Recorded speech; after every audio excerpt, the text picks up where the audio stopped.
جابر رضی اللہ تعالیٰ عنہ سے روایت ہے، رسول صلی اللہ علیہ وسلم نے فرمایا، جب تم میں سے کوئی خواب دیکھے اور اس کو وہ برا جانے، وہ بائیں طرف 3 بار دھتکار دے۔ دھتکارنے سے مراد بائیں طرف منہ کر کے 3 مرتبہ ایسا کرے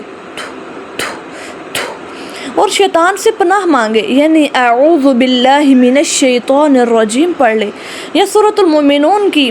2 آیت نمبر 97 and 98 پڑھ لے۔ ربی اعوذ بک من ہمزات الشیاطین واعوذ بک ربی ان یحضرون، اے میرے رب میں شیاطین کے وسوسوں سے تیری پناہ چاہتا ہوں، اور اے میرے رب میں تیری پناہ چاہتا ہوں کہ وہ میرے پاس حاضر ہوں، اور جس کروٹ پر لیٹا ہو اس سے پھر جائے، یعنی اپنی سائٹ کو چینج کر لے۔ یہ حدیث صحیح مسلم میں ہے اور حدیث نمبر 5904 ہے۔ بالکل اسی ٹاپک کے ریلیٹڈ ایک اور حدیث ابو سلمہ رحمہ اللہ روایت کرتے ہیں، کہتے ہیں یہ حدیث بھی صحیح مسلم کے اندر موجود ہے اور حدیث نمبر 5903 ہے، اس حدیث سے پہلے آئی ہے۔ ابو سلمہ رضی اللہ تعالیٰ عنہ کہتے ہیں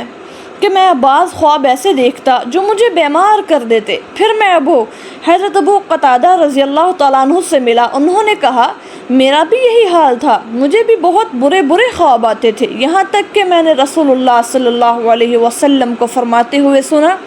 اچھا خواب اللہ کی طرف سے ہوتا ہے، جب تم میں سے کوئی اچھا خواب دیکھے تو اسے اپنے دوست کے علاوہ کسی سے بھی بیان نہ کرے،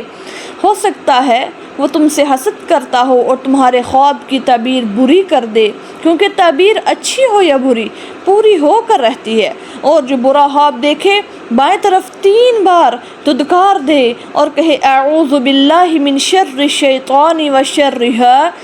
اے اللہ میں شیطان اور اس کے خواب کے شر سے تیری پناہ چاہتا ہوں، اور خواب کسی سے بیان نہ کرے، برا خواب اگر کسی کو سنائے گا نہیں تو وہ خواب اس کو نقصان نہیں دے گا۔